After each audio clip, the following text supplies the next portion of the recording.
여러분 안녕하세요. 양석현 목사님이에요. 여러분은 밤하늘의 별자리를 유심히 관찰해 본 적이 있나요? 어떤 친구들은 무심코 봤다가 슝 하고 별똥별이 떨어지는 걸 본 친구도 있을 거예요. 또 별에 관심이 많은 친구들은 하늘에 있는 별자리들을 본 친구들도 있을 거예요. 그런데 고대 사회 옛날에는 사람들이 별을 보면서 하늘의 뜻을 알 수 있다라고 생각을 했어요. 오? 그럼 여기서 문제! 빠밤!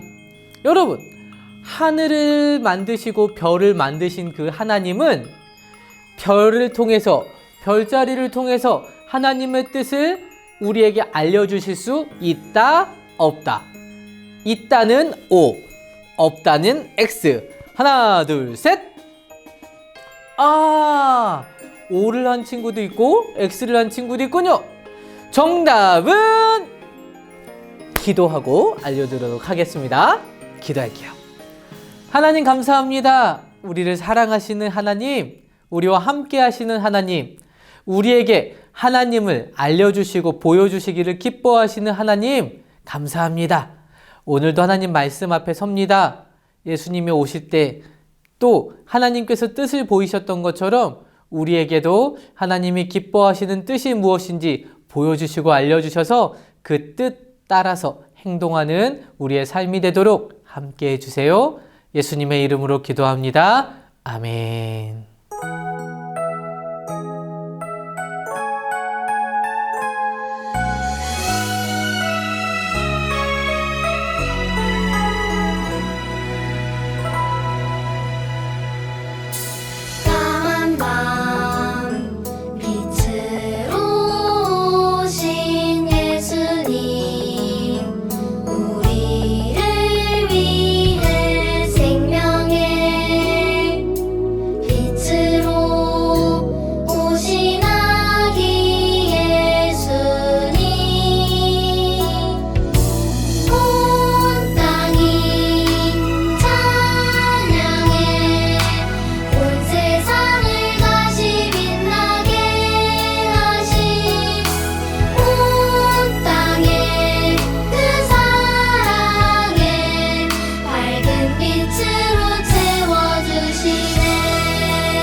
여러분, 힌트는 바로 목사님의 질문 속에 있어요. 목사님 질문할 때 뭐라고 했어요?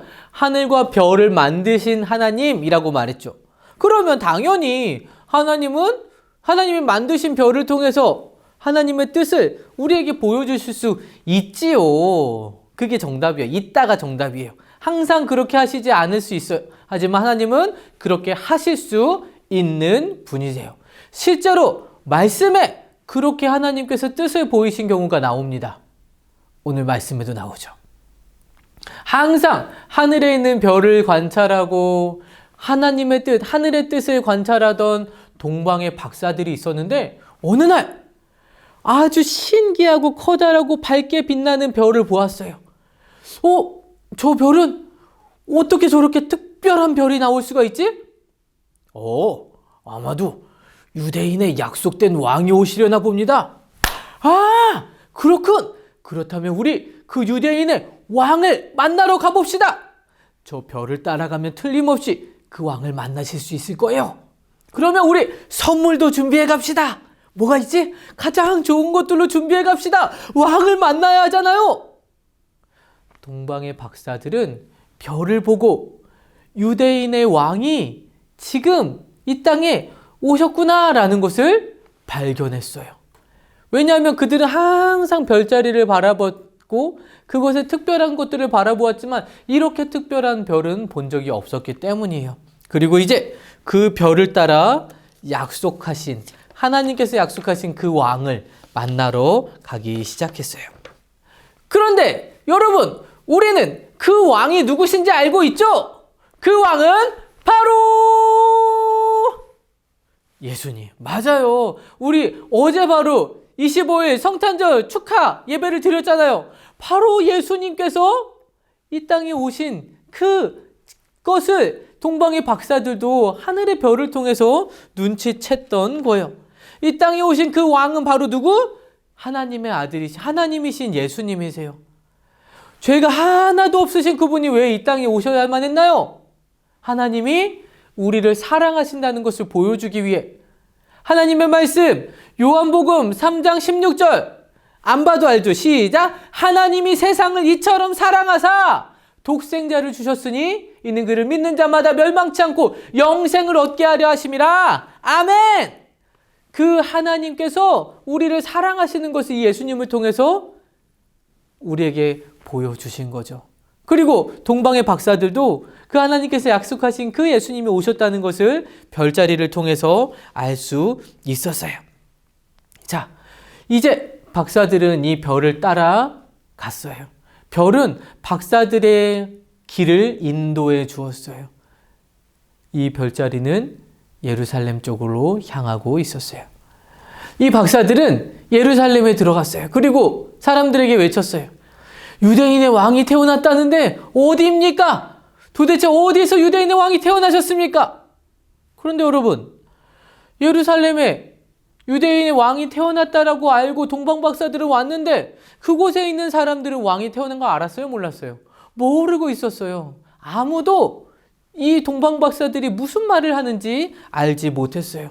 그런데 동방 박사들이 별자리를 보고 왕을 찾으러 왔다라는 이야기가 지금 이 유대 땅을 다스리고 있는 분봉왕 헤롯에게 들렸어요. 헤롯은 깜짝 놀랐어요. 뭐라고? 이 동네는 내가 왕인데 감히 내 자리를 넘보는 왕에 태어났다고? 여봐라! 종교 지도자들을 다 불러라! 이렇게 종교 지도자들을 불러서 도대체 이게 무슨 말인가 물어보았어요. 그러자 종교 지도자들은 700년 전에 미가라는 선지자가 유대의 왕이 베들레헴에서 태어날 것이라고 예언하였습니다. 이렇게 알려주었어요. 그러자 헤롯 왕은 조용히 동방의 박사들을 왕궁으로 데리고 옵니다. 그리고 말하는 거예요. 수고가 많습니다. 당신들이 낳는 아기가 베들레헴에서 태어날 거라고 선지자가 예언했습니다. 그곳으로 가서 만약 왕을 발견하거든 나에게 꼭 자세히 알려주시오. 내가 그에게 가서 경배하지 않겠습니까? 꼭 나에게 알려주시오. 이렇게 해서 동방의 박사들은 베들레헴으로 다시 별을 따라 가기 시작합니다. 그런데 여러분, 지금 헤롯 왕은 왕에게 경배하기 위해 그 자리를 알려달라고 동방 박사들한테 말한 걸까요? 아니에요. 헤롯 왕은 어떻게 하려고 그러는 거예요? 맞아요. 왕으로 태어났다는 그 아기, 내 자리를 넘보는 그 아기를 죽여야겠다라고 생각한 거예요. 그런데 여러분 생각해 보세요. 이건 단순히 아기를 죽이려는 계획이 아니에요. 왜냐하면 누구의 뜻? 하나님의 뜻. 700년 전에 선지자를 통해서 예언하시고 지금 이루고 계시는 누구의 뜻? 하나님의 뜻을 막으려고 하는 거예요. 하나님의 뜻을 거역하고 있는 거예요. 그렇기 때문에 헤롯은 지금 아주 끔찍한 죄일 뿐만 아니라 엄청난 죄, 하나님의 뜻을 거스르는 죄를 짓고 있는 거예요. 그런데 여러분, 우리가 알고 있죠. 우리가 하나님을 기쁘게 하지 못하는 말, 생각, 행동이 죄다라는 것을 알고 있죠. 그런데 오늘 헤롯의 죄에서 우리는 또 한 가지 알 수 있어요. 하나님의 뜻을 거역하는 것, 하나님의 뜻을 막는 것, 이건 역시도 하나님 앞에 끔찍한 죄라는 것을 우리는 기억해야 하는 거예요. 친구를 미워하고 부모님께 불순종하는, 하나님의 말씀을 어기는 죄뿐만 아니라 하나님이 사랑하는 내 친구, 그 친구가 나 때문에 교회를 안 다니고 나 때문에 예수님 믿기 싫어한다면 이 친구를 향한 하나님의 뜻을 거역하는 거예요. 막는 거예요. 그것도 우리에게 죄라는 것을 기억하므로 우리는 말할 때에도 행동할 때에도 조심해야 하는 것이죠. 여러분, 우리는 마음을 보시는 그 하나님 앞에 우리의 죄를 숨기거나 감추거나 할 수 없어요. 하나님은 우리의 생각으로 짓는 죄까지도 다 아시기 때문에 그 하나님 앞에 하나님 저는 죄가 없어요 라고 말씀드릴 수 없어요. 그리고 죄는 반드시 형벌, 그 대가를 치러야 한다고 했죠. 그런데 예수님께서, 하나님의 사랑으로 이 땅에 오신 예수님께서 우리의 죄를 위해서 십자가에 달려 죽으심으로 예수님을 믿는 모든 사람의 죄를 다 용서하셨고 우리는 하나님께 사랑받는 존재로 다시 한번 하나님의 자녀가 되게 해 주신 것이죠. 그런데 이 땅에 오신 그 예수님은 죄가 있다 없다? 하나도 없으세요. 우리처럼 아기의 몸으로 태어나셨지만 죄를 짓지 않으신 그분. 그런데 그 죄가 없으신 그 아기 예수님을 지금 헤롯 왕은 죽이려는 끔찍한 계획을 세우고 있었던 거죠. 자, 헤롯 왕의 이 무서운 끔찍한 계획을 모르는 박사들은 왕에게 알겠습니다. 그렇게 꼭 알려드리도록 하겠습니다. 하고 다시 길을 나섭니다. 어디로요? 예수님이 계시는 베들레헴으로. 자, 얼마나 갔을까요? 크고 특별한 그 별, 환하게 빛나는 그 별이 한 마구간 위에 머무르게 됩니다. 박사들은 알았어요. 저곳이 바로 유대인의 왕이 태어나신 곳이구나. 그리고 그곳에 들어갔을 때 정말로 구유에 놓여있는 아기 예수님을 발견하게 됩니다. 그리고 박사들은 왕으로 이 땅에 오신 그 예수님께 경배드리고 자신들이 준비해온 선물, 황금과 유향과 몰약을 예수님께 선물로 드렸어요. 이것들은 아주 귀한 거예요. 가치 있는 거예요. 이 가치 있는 것을 예수님께 드렸다라는 것은 어떤 의미예요? 예수님은 이것들보다 훨씬 더 가치 있는 분이시라는 것을 의미하는 것이죠. 여러분도 왕으로 오신 이 예수님을 믿나요? 정말로 이 예수님을 믿나요?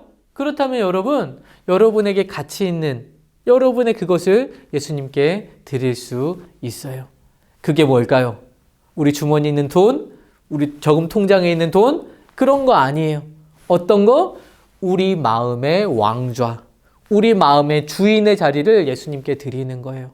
그렇게 할 때 예수님이 그 마음의 주인이 되어주셔서 우리가 하는 행동과 또 우리가 하는 말과 우리가 하는 생각이 하나님 앞에 하나님의 뜻을 거스르지 않도록 지켜주시고 다스려주시고 이끌어주시는 거예요.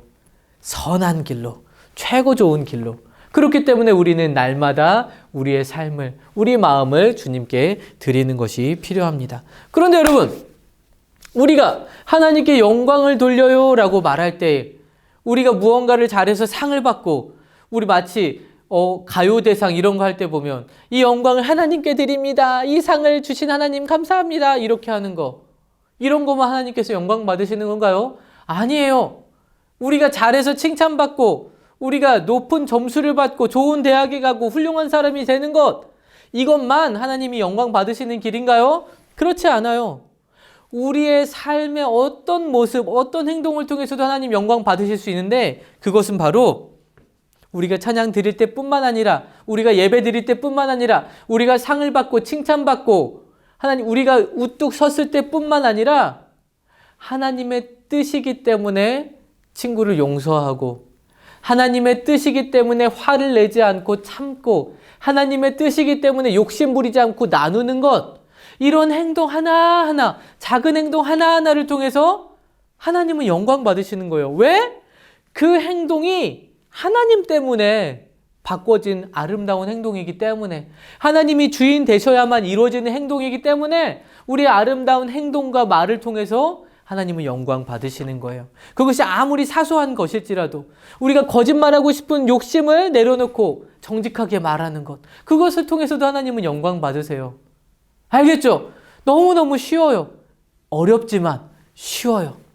우리가 상 받고 높은 자리에 가고 훌륭한 사람이 되고 돈을 많이 버는 것, 이것보다도 하나님 앞에 순종함으로 살아가는 그것을 하나님은 더 영광 받으시고 기뻐하십니다. 그렇기 때문에 우리는 언제든 어디서든 하나님께 영광 돌리는 삶을 살아갈 수 있는 거예요. 박사들도 왕이신 예수님께 자신들의 귀한 것을 드려서 경배 드렸어요.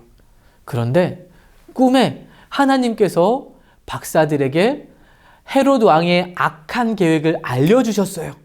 어떤 계획? 바로 예수님을 죽이려 하는 그 계획. 그래서 왕궁으로 가지 말고 다른 길로 돌아가라 하셔서 박사들은 다른 길로 해서 자신들의 나라로 돌아갔어요. 그런데 요셉은 어떻게 됐을까요? 마리아는, 예수님은 어떻게 됐을까요? 헤롯 왕은 한참이 지나도 박사들이 오지 않자 내가 속았구나 라는 것을 알았어요.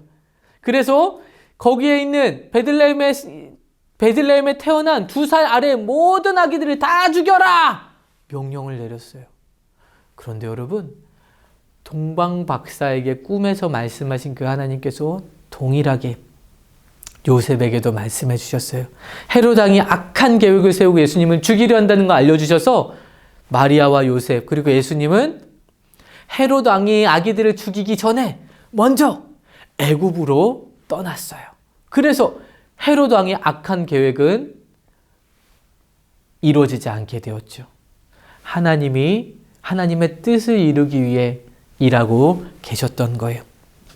사랑하는 여러분, 우리의 말과 생각과 행동을 통해서 하나님께 영광 돌릴 수 있어요.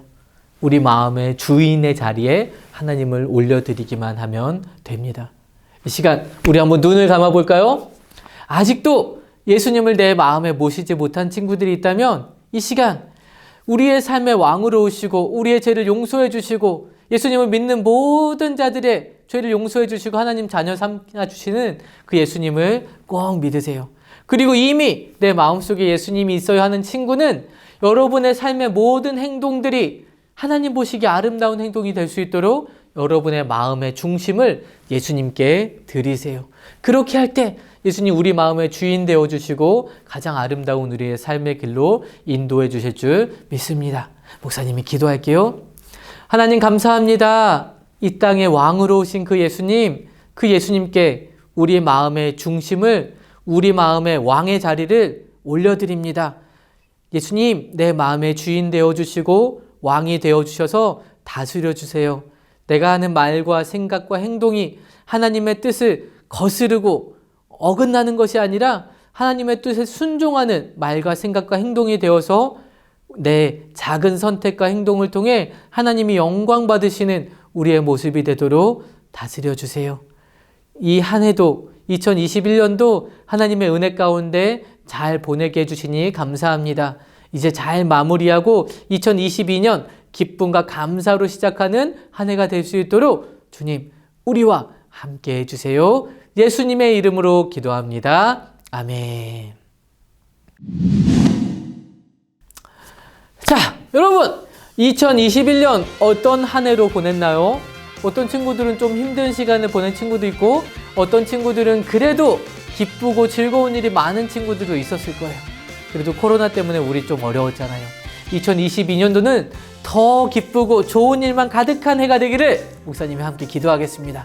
여러분 한 해 동안 너무 수고 많았고 우리 이제 6학년에서 중학생이 되는 친구들은 목사님 설교를 안 들을 수도 있겠죠? 우리 친구들은 그동안 너무 잘했고 끝까지 믿음 생활 잘하길 바라고 이제 6학년이 되고 5학년이 되고 4학년이 되고 또 그 밑에 있는 친구들 목사님과 함께 계속해서 말씀 잘 들으면서 하나님을 더 많이 알아가는 우리가 되기를 바라요. 그러면 우리 한 해 잘 마무리하고 2022년도에 다시 만나요. 안녕.